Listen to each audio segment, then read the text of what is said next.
Welcome to Insights in Sound, where we talk to the people behind the scenes, behind the technology, and behind the music. People you may not know, but you should. And please check out getitInWriting.net/shows for a full list of our podcast YouTube series.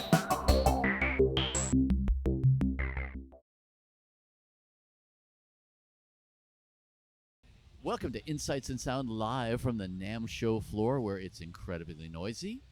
And we have today with us to discuss sound design, Mr. Rick Allen, Mr. Charles Maynes, Mr. Drew Schlesinger.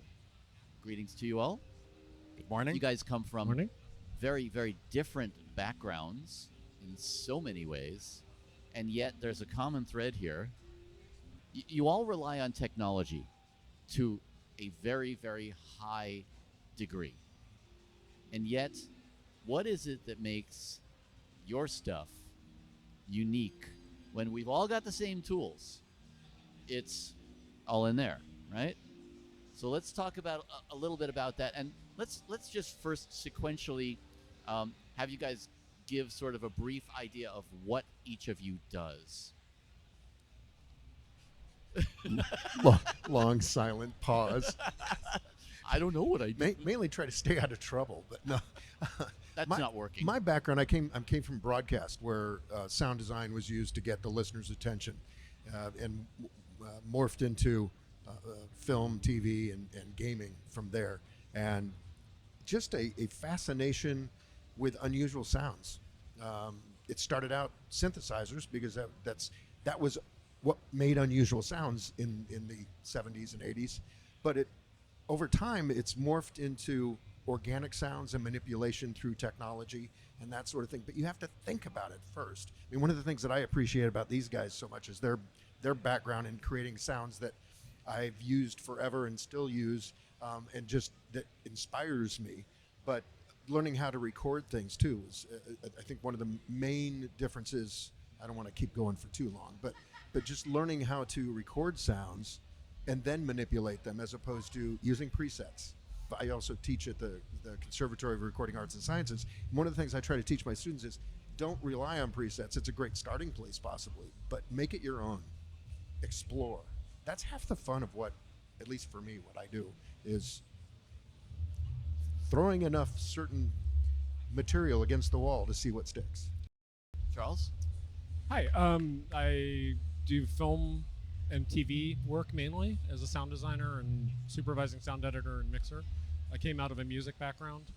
Back in the 80s, I was in bands, transitioned to digital sampling. When that happened, after seeing Peter Gabriel's Security, went into creating sounds for instruments like the Emulator 2 and 3, Proteus, doing preset design for Kawai and other companies, Alesis and EMU Systems.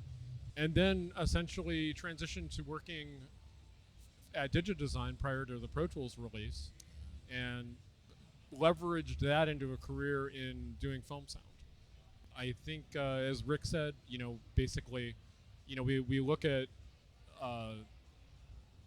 challenges, whether they're musical or in sound for media, and try to figure out what's the best way to get through them. Sometimes we'll use electronic source, sometimes we'll use acoustic source, and I think the real creative judgment is having a good idea of where you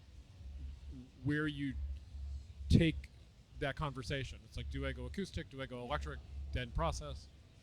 And take advantage of the technologies you mentioned, but always know that maybe this can happen in front of a microphone too. So I will let Drew carry on. So mine's pretty different because I come from a synthesis background. Started using synthesizers in '75 and just exploring the world of creating electronic sounds. And in '86 with the Casio CZ1 or CZ101 and DX7, when you could start programming synthesizers, I started making patches, selling them, which led to a career of working as a sound designer to the manufacturers, creating internal patches for all the instruments and effects devices. And for me, it's been a combination of visualizing and thinking, what is this sound? How is it going to be used musically? What's it going to inspire a musician to do? and I had to come up with a plethora of sounds across many genres. So I never really got involved in the sampling world or the film world. It's always been providing the presets and the tools that will hopefully inspire musicians and audio people to create and give them the tools to do something inspiring by combining them all together and creating music. It's interesting. We almost have three different versions of the same chain here. You know, creating sounds, found sounds, and applying those sounds. For each of you, though, you're trying to stand out. You're trying to create something that is uniquely different. And you're at the same time creating these tools that people are going to necessarily abuse. And when I say abuse, I mean they're gonna go for the preset. They're gonna go for the path of least resistance. Are you? I mean, you're obviously advocating for encouraging breaking out of Well, that. and that's not a bad thing at all, because the first thing, it's like I am so jealous of their talents in creating sounds like that. I really, and so when I talk about presets, that can be an inspiration. And if that is an inspiration, and your sounds have been an inspiration to me, absolutely. But it led me to make my own sounds with those presets. And from a musical standpoint, I'm not as heavy into the musical aspect of it. I'm more into the sound design, getting the listener's attention. But from a musical standpoint, the work in creating these sounds made magic for so many people. And that's the inspiration. If you can inspire a musician to make great music by creating sounds, I can't imagine a more fulfilling job. That is something that to me is incredible that you guys are able to do and have done. But I kind of, from my side, it's the same thing. If I can get somebody to have an interesting experience viewing a film, playing a game, that sort of thing, that to me is fulfilling. To be able to come up with strange sounds that get inside the mind. Where do you get that inspiration from? Where are you drawing your inspiration from? I mean, is it really a matter of just throwing it against the wall and seeing what sticks, or do you have a plan or a path when you're designing a patch, for example? It's both. It's intentional. I want to create X, especially when it came to creating effects and reverbs.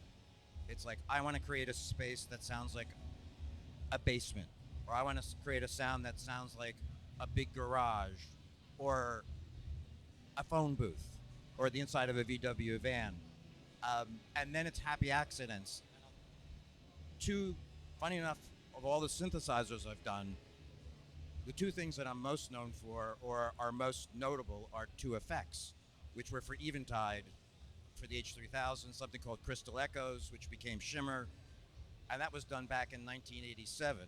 Actually, Brian Eno did it on a record earlier, and I said, that's a great sound, and I just stumbled on it in the H3000, and it became a commercial product. And the other one was the Black Hole reverb for the DSP 4000, which took on a life of its own. And that was a happy accident. So the presets in synthesizers are generally, I'm going to go for this sound, or I may take a turn and go somewhere else. But in terms of sound design and reverb and spatial, a lot of it's visualizing something and saying, I want to create that space, because I'm being hired actually to create multiple spaces. So I want a little bit of this, a little bit of that, a little bit of something else. So you're very much purpose-driven in creating things. I'll generally start purpose-driven, and then the happy accidents happen, and sometimes the happy accidents are the best things that happen. Of course. You know, I'm going for something, and all of a sudden I do something, and I said, oh, well, I was going here, but really, I'm ending up here, and that's really cool. And being open to that is great. Yeah. Yeah. Now you're that's scoring wonderful. mostly for picture, right? You're working to a theme in that sense. Again, purpose-driven. Well, it's kind of weird because, you know, the quote-unquote day job is doing that. Most recent thing probably I worked on that's coming out is the new Evil Dead Rise, which I used a lot of synth stuff on, which was great. And I mean, you know, I've migrated because it's like I still really see myself as more of a musician doing sound effects than a sound person using just musical instruments. I'm always trying to think of it in a compositional sense. So like when you talk about the randomization and stuff, I mean, I just picked up a Nord lead like a month ago, and the fact that it has like a random patch function is amazing. It's like, here's a button that I can mutate or just do random stuff on demand. And it's not a matter of like you just, essentially typing, having your monkeys typing expecting Shakespeare, but it's like, certain things that happen with it are things that you wouldn't have instinctively gone to. Because I know, like, when I've done, preset development for synths, like, probably the most interesting one was the Kuai K5, which was a fully additive synth. And, when we were doing the presets for that, we wanted to get cool sounds, as far as, like, the first objective. That was the whole objective, get cool sounds that are going to sell the instrument, which that's is pretty catch-all. Pretty obvious. Yeah. But, it's like we would then go and say, okay, well, what does this do that other things doesn't? And, how can we leverage that into sounds that haven't been heard before? So, it's like you have that on the electronic side. I mean, with things like non-preset analog synths, you don't have that because it's like there's no presets. So it's like, okay, well, we can figure out a cool 2600 patch that'll do various things and put it in a patch book. But the end user is not going to be able to just immediately be able to call that up. It takes time. On the other side, it's like with sampling, one of the most curious projects I was involved in was the original OSC Poke in the Ear with a Sharp Stick. Oh, wow. Which, when we did that, it was like, oh, yeah, we're going to just do this kind of industrial thing. And there was no expectation of its success. And then, like, all of a sudden, Nine Inch Nails, it's like, I think I was at Synthplex, and Charlie Klauser came up. I introduced myself. He said, "Oh my God, you worked on Poke in the Ear." It's like, and it was very exciting because it's like, wow, he was in Nine Inch Nails. He was, making the downward spiral with this stuff that I, was involved in, which is very cool, But it's like, I think that when you're making all this stuff, you can't really expect an outcome. It's like you have to kind of approach it in a musical sense of like, okay, I'm going to write a song and hopefully somebody will like it. Hopefully I'll like it. But, it's going to take a lot of songs to get written before you start writing stuff that people like. Now, as opposed to writing songs, though, you don't have certain constrictions. You don't have to get to the chorus. You don't have to do, I mean, your canvas is much more blank in that sense, is it not? Well, yeah, I mean, with things like Twister, we were making tornadoes. So it's like, okay, well, we have acoustic recordings of tornadoes, which just sound like 5 distortions in line. Yeah.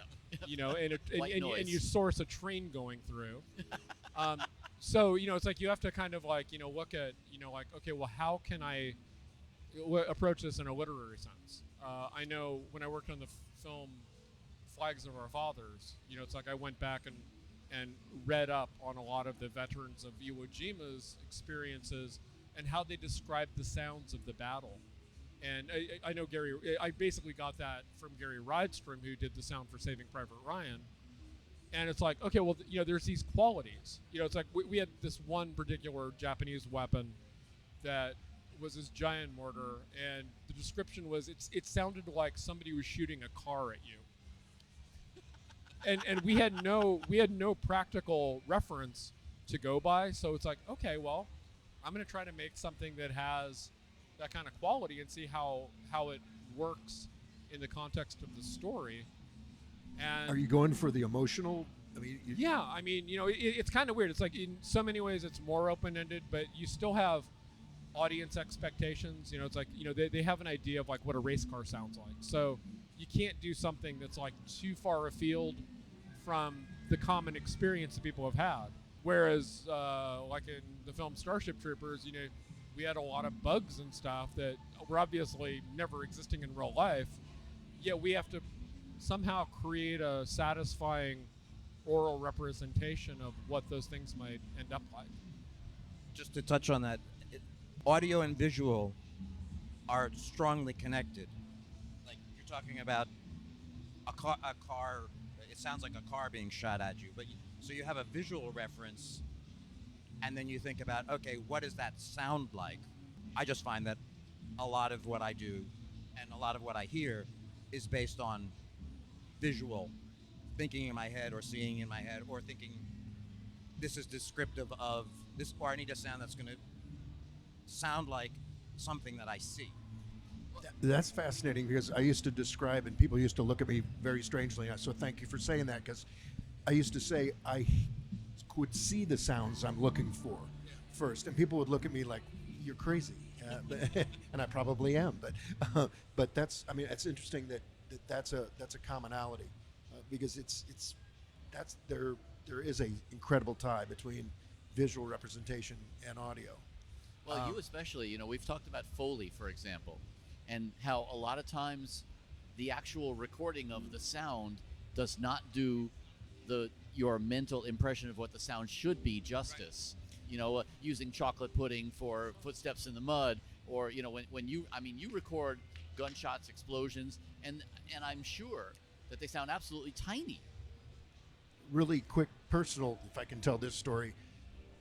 Charles used a couple of my brake squeals on Evil Dead Rise, and it was a hot water bottle squeaking across a glass surface. So it had nothing to do with the automobile, but our brain makes that connection and believes it's hyper real, and it makes it more emotional at that point.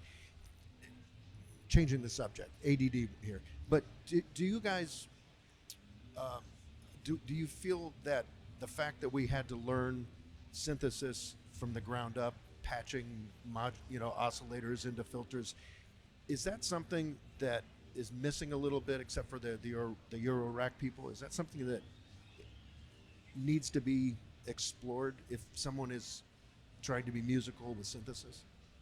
I think yes, at least at a very fundamental level of what is a signal flow, what's a source, what's a modifier, and what's a controller.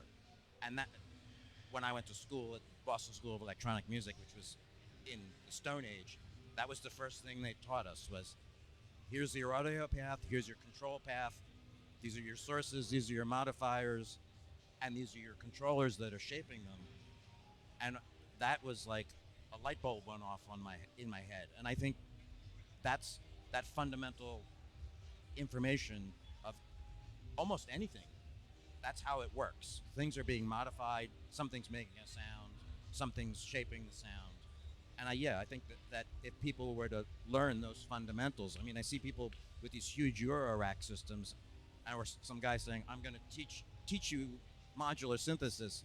And I'm looking at this thing and it's like, that looks like a spaceship, Starship Enterprise, How about starting with a couple of boxes? Yeah. I've got an oscillator, Basic signal flow. I've got a filter, I've got a VCA, I've got an envelope generator and a trigger button. And so the short answer is yes. I think so, very much so.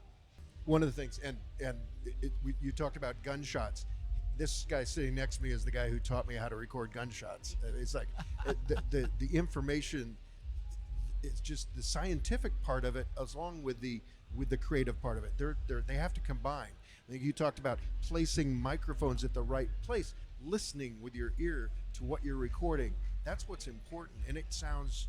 The first time I recorded gunshots, I got home to the studio and it sounded like popcorn, because the microphones just couldn't handle it, and I almost cried, because with headphone bleed out when we were shooting, it sounded great. Sure. Yeah, I got home and it was like, ooh. So Frank Bree is another person to give him credit, is another person that taught me so much about that. And it's an art to it that you have to learn through experience or through mentors, and that's another thing that's important in this industry, I think, is mentoring people. Well, I mean, one thing that, coming from a punk rock background as a kid, which explains the gunshots. Actually, the funniest thing is I didn't even shoot a gun in my life until I was 37 years old. Very first time I shot something. But the one thing that I think Drew was talking about that is so important is, separating the kind of steady state of sound versus the performance aspects of it. I mean, Steven Wilson is like a huge musical influence for me, and his two keyboardists that he works with in his solo work, Adam Holzman, who came from like alt jazz in LA with The Fence, went through Mona Lisa Overdrive as kind of a industrial thing, and then ended up being Miles Davis's musical director at the end of his career. There's a tough gig. Yeah, but it's like, he did really well, and he plays keyboards on most of Steven's solo work. He's a giant influence who, I have to say, turned me on to the Moog Ring modulator pedal, which I used in Evil Dead as the spirit POV, and it's like I had literally two expression pedals, controlling these like camera shots where it's like going in between things, varying the speed, varying the frequencies, literally feeding it with my DX7 which is my Desert Island synth, and it was like any synth is going to sound somewhat static. You have LFOs, you have the sounds that we make from synthesizers, but I think that the performance aspects that you can generate with pitch bend and different modulations in real time that are not cyclical, I think are what makes it seem more organic. And Richard Barbieri, who does the keyboards for Porcupine Tree, I've been a fan of his since Japan, and Brian Eno. And it's like, Richard does this stuff in the Porcupine Tree things where it's like I think that the biggest failings of most people approaching synthesizers is they treat it as though it's a violin or a piano, where you're trying to do a musical part that has context throughout a piece of music, whereas Richard works very much on a spot basis where he'll do little noises, like responding to vocal lines and things. And it's like I think he had mentioned in a number of interviews that he's much more interested in the controller possibilities on a synth, with things like the Roland D-Beam or theremins or anything that gives you a manner of touching the sound and controlling it, with your hands and motions, as opposed to looping in another LFO, because I think that's again, it's like we're so used to the model of like an analog synthesis model or a digital synthesis model, and like, okay, we've got these set modulators, and they're going to give me these outcomes, which I may have some control over, but when I compare like a synthesizer to something like a water phone, which is this weird thing that looks like a upside down bowl with tines on it, and you bow it, but you can put water inside it, so it changes the acoustic properties, like as if you were had a metal bowl of water and hit it and then like allowed it to splash around. The kind of performance you can get out of that is otherworldly. It's like you could never really make that kind of a sound happen electronically. Yeah, so I had somebody do when we were working on a recording. He took a gong and then hit it and then immersed it slowly into a bucket of water and changes the pitch. Stuff like that, I think it's it's outside the box thinking in a way. Well, and one of the things in creating presets and sounds that are tools, that are building blocks, that I think I love to do is just the chance to do very strange things. I mean, I literally last week took 2 metal garbage cans and a 50-foot spring, stretched them about 60 feet apart, attaching it and hit on it like, yeah, exactly. But with this giant version of Dixie Cups, created these bass waves just going back and forth. It created this undertone that was just incredible.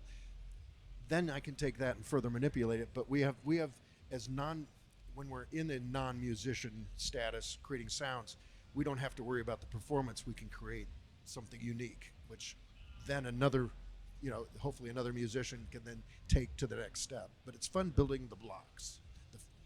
I'm just going to touch on the same thing that you're talking about from a musical sound perspective in a synthesizer, which is the randomization aspect and creating a sound that's breathes and lives and changes And one of the things that I found in recent years, I do almost all the time, is using some sample on hold that will slightly change aspects of the sound every time you press a key in different amounts. And then the sound, it, even if it's subtle, you feel it breathing like an acoustic instrument. No matter how many times you pluck a guitar string, it's always going to sound somewhat different. That's a great idea. That's a great point. It's the variation. And you were saying the violin or the piano, people expect sort of a standard sound, It's but a they don't. human thing. Humanity is not. We as humans, we don't create the same. We don't play the same thing twice. We don't make the No. sound twice. So what you're doing is essentially humanizing that. And that's randomization. That's what makes Interesting. electronic sounds, Great at least point. to me, Yeah. breathe and live. And I go for all sorts of crazy different modulations and things that don't sound like real instruments. So it's either representative or it's imaginative. And you're talking about, you guys work in the film business. That's really you can use your sound palette as anything. Oh yeah. It's silly putty. It's audio silly putty. You could do anything with anything. But you're putting it to picture to combine those two. Right. Use your microphone. Oh, I was gonna say. Correct I mean, placement of a microphone. one thing. Well, I mean, there's just so much like what Rick was saying with like according the recording acoustic source, in so many ways, in the performance sense, it coming again out of the punk rock background, when I was coming into music, it was very common to reject any sort of knowledge or education of how music works, because it's like you're essentially kind of doing a rage statement. It's like, I'm mad and I'm going to make a lot of noise. And I mean that with every bit of respect to absolutely. the Yeah. people who do that. But it's like, it only took me 4 decades to like go, what Bach does is really amazing. And it's like, I'm going to learn harmonically how this works, because it's now opening doors that I didn't even know existed. And when I tie that in with, the kind of experimental music, techniques that we've, acquired over the decades, it does create some really interesting things, which I think expands the art form. It never ceases to amaze me, like, seeing, stuff that, Drew does and certainly Rick does. When he gave me those rubber water bottle squeals, I think I was actually working on SEAL. I work on SEAL Team, the TV show on Paramount Plus, and I think I'd use them for a car sequence in them, because it's like, these are better than the skids that I have that we've recorded with real cars.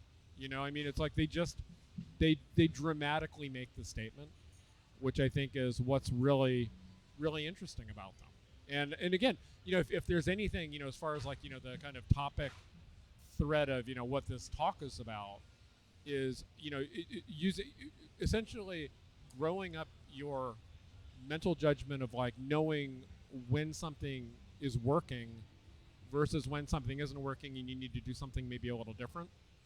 Not being bound by the technology that you might be working with. I think that really does kind of define, when we see great art, it's usually people who are not just simply, following a path of gravity. Breaking the rules. Right. Great art does break the rules, right? Curiosity. I mean, that's one thing I'm hearing. Yeah. I mean, if I ever lose my curiosity, I mean, people accuse me of being a little kid sometimes in an old man's body, and it's I always want to try something different and experiment, and that's when the magic moments happen.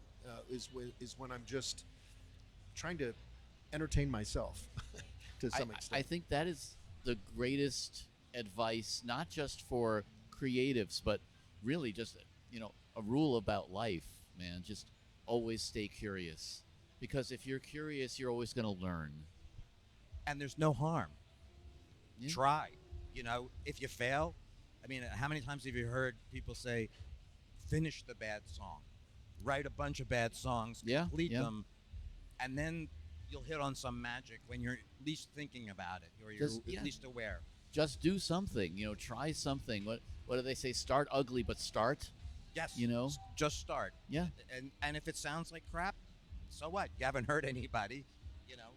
And there's a lot of garbage, but the magic floats to the top. That's why I stayed in the recording studio instead of any live performance, because if I messed up, I just erased it. Delete. There's a quote, Randy Tom, who's the director of sound at Skywalker Sound, has this wonderful quote of, you want to go into a creative process with the expectation of failing. And the idea is that essentially you want to be able to have the failure happen as early and as inexpensively as you can, so that you can essentially make your course correction to your success.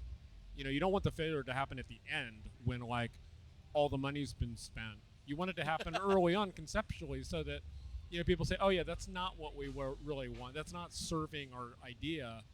So you make the adjustments. Well, how do you define that, though? Especially in a creative endeavor, who's defining success and failure? I think the people who you're working with are going to say, that it works sucks or it doesn't. Yeah, that okay. works or it doesn't. And like you said, even in business, start small, fail early. When you know what doesn't work, then you can start directing yourself to what does work. And you trust other people's judgment. If it's for yourself, it's one thing. But if you're working with a creative team, there's people who have expectations, and they know what they're looking for, and it's your job really to figure out how to give it to them and have them say, that's it, that works, good, let's move on. Well, now, okay, so let me play devil's advocate here. You're creating, especially you and Rick, you're creating content that in a way you don't know how it's going to be used. So how do you know when you've hit the mark? For me, I'm thinking mostly in a musical context, and it's an amalgam of all the things that I've heard and the music that I like and the people that inspired me. And I'm thinking, okay, here's a new sound that doesn't sound like anything I've done before, but I know kind of what context it's going to be in, or it should be used in. What's interesting is when you see somebody, you do something that's sort of strange and ethereal, and they try to do Bach on it, or they play it in the wrong context, and then it's sort of like, well, Happy accident. Happy accidents, and that may not work for them. But I know in my head, I'm thinking, this is the genre, or this is the milieu that I hear it in. And now what you're finding is with plugins and with synths, there's a lot of descriptors that are being provided with the sounds, which is good and bad. It sets a preconceived idea of what it is. Exactly. And I think that it's gone too far, and I think it should be like, okay, this is a bass sound, and it's staccato or whatever, but it's not a acid bass sound for techno and specifically X, Y, and Z. Right, I 160 think BPM. Drew, some of that problem came from the fact that there are so many hundreds of thousands of sounds available Sure. that it almost becomes overwhelming. It's almost too much choice. How many synth 103 patches can you have? Yeah. And you're finding now that, or I'm finding that companies are starting to reduce, at least some of them, how many sounds they'll put in the presets. Because you buy a synth with 1,000 sounds, it's like, I get to number 473. I don't remember what 129 sounded like. It's like, but you're right. Some people need that. They need that guidance because they don't have the ability to do it for themselves. So they're looking for a specific sound, and in some ways they have to rely on the descriptors. But what really they should do is say, okay, here's the sound. This is in the ballpark. Let me experiment. And I think that gets a little bit lost. That we're talking about presets. People are relying too much on presets, and you're hearing a lot of the same sounds over and over. And that's because people they have tons of things to use with thousands of presets. One of the wonderful advantages, but it can be a disadvantage of working in the audio area, is as compared to visual. If you put 100 JPEGs, thumbnails, in front of somebody and say, pick your 2 favorite pictures out of these 100 pictures, fairly quickly. I mean, you can go through that. But if you gave somebody 100 audio files, said, pick your 2 favorite, you have to listen to those audio files. There's no visual representation, so it takes time.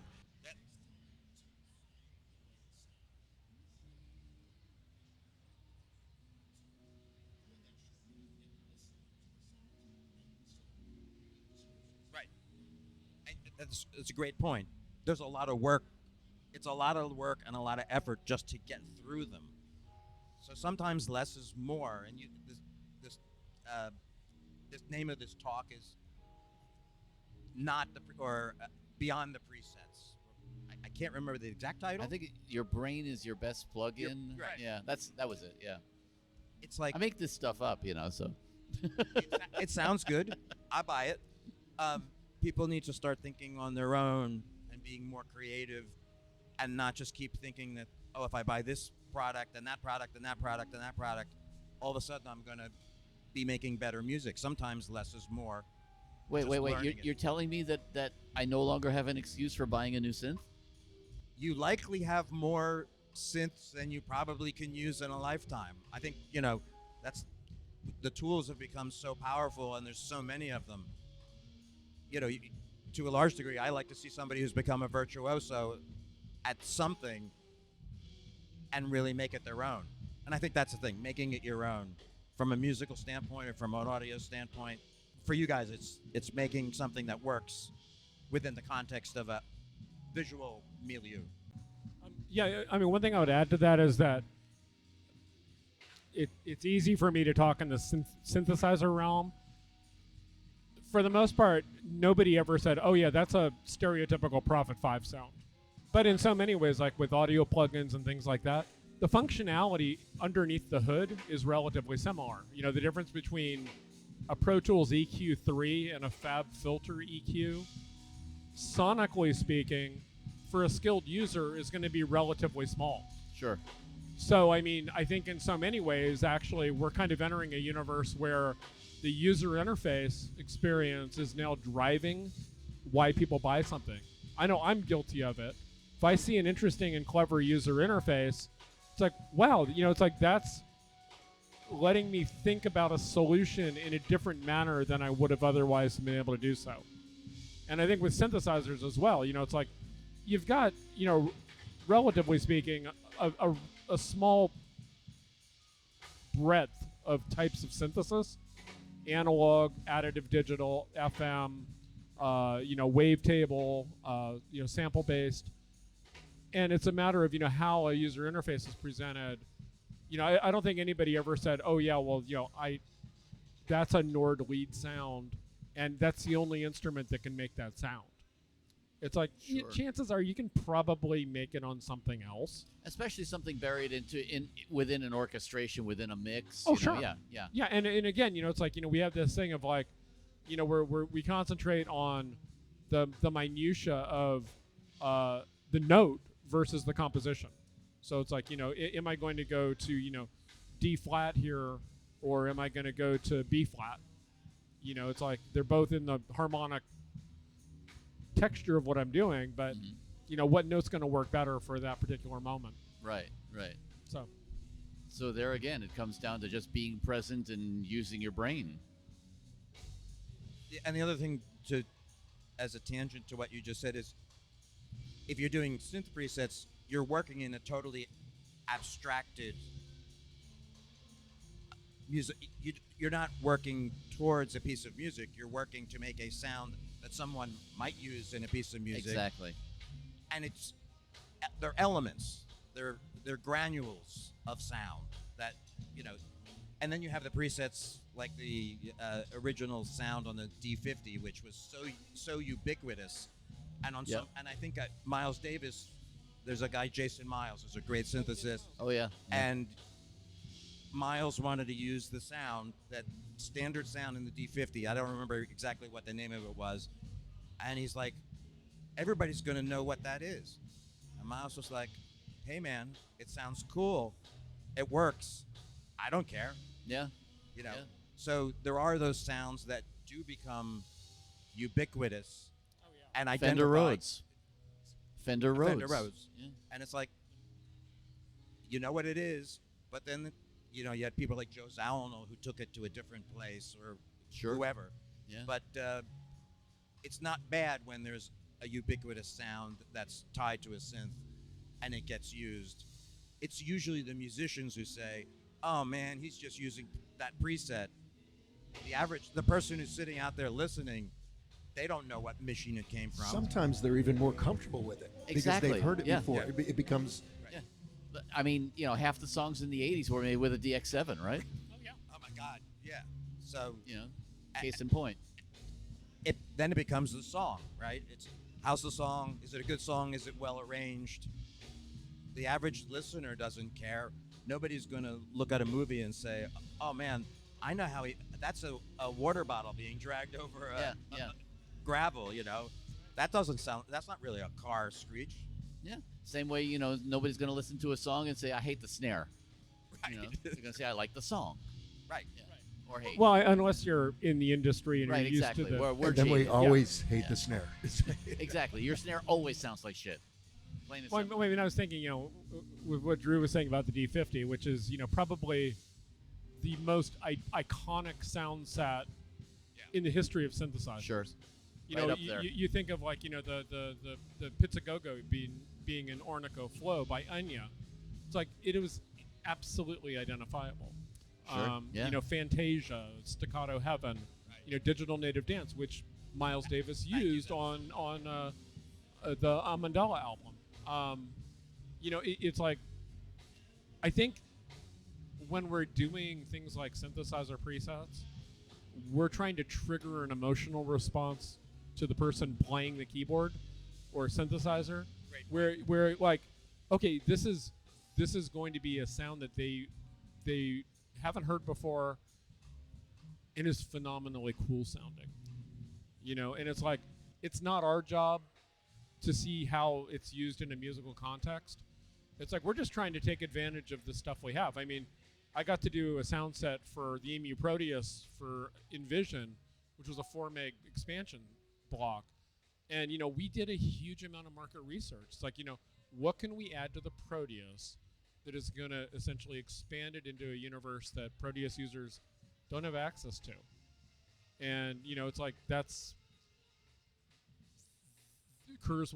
I mean, every manufacturer who makes a synthesizer is going to do that. I look at my Nord Lead A1, which has a very unique oscillator kind of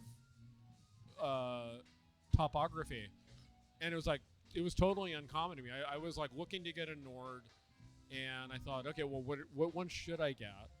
And all the ones prior to that were very typical as far as analog synthesizer topographies went.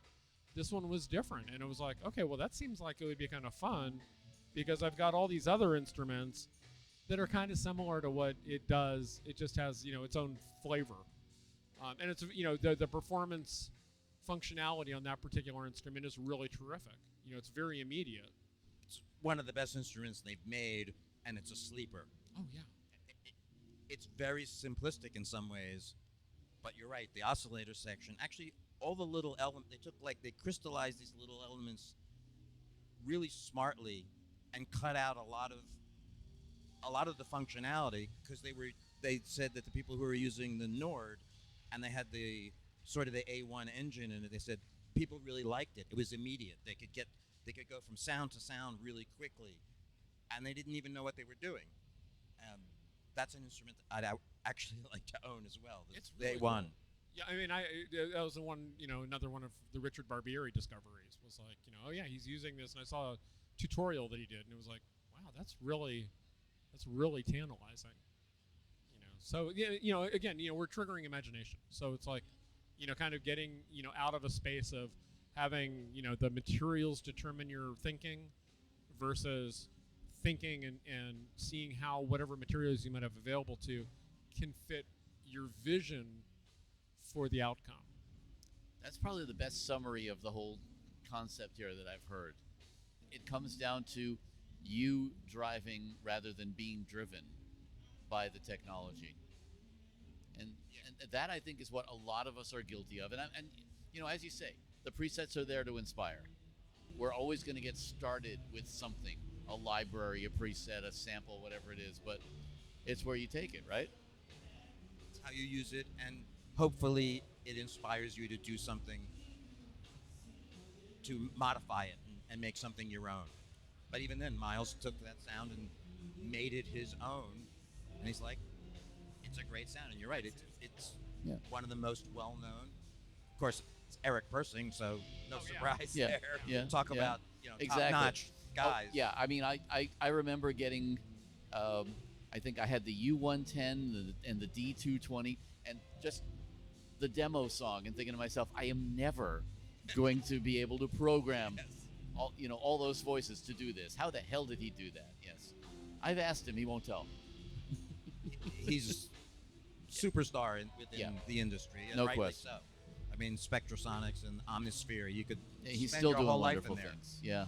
Any parting words, advice for young people, criticism? Keep it simple and explore. That would be my two things. Focus on a couple of things, get to know them, and make them your own. I would say, adding to that, don't be afraid of disappointment. It's like, keep at it. It's like, don't expect. Well, I think the problem with, so much of this stuff is it's very much geared towards immediate gratification, whereas I think the musical expression is not something that you can necessarily get as an immediate gratification if you're being curious and exploring new things. So that would be mine. And I think for me, I wish I would have learned to be less worried about what other people think about my work and just enjoying it and being less insecure. Getting comfortable with my own skin took a long time, and I'm not sure if I'm there yet, but that's a life lesson that if you can just enjoy what you're doing, don't worry about what other people think. And stay curious. Yes. Always. Gentlemen, thank you for being my guests. Thank Drew you. Schlesinger, Thank you. Charles Maynes, Rick Allen. It's been a pleasure.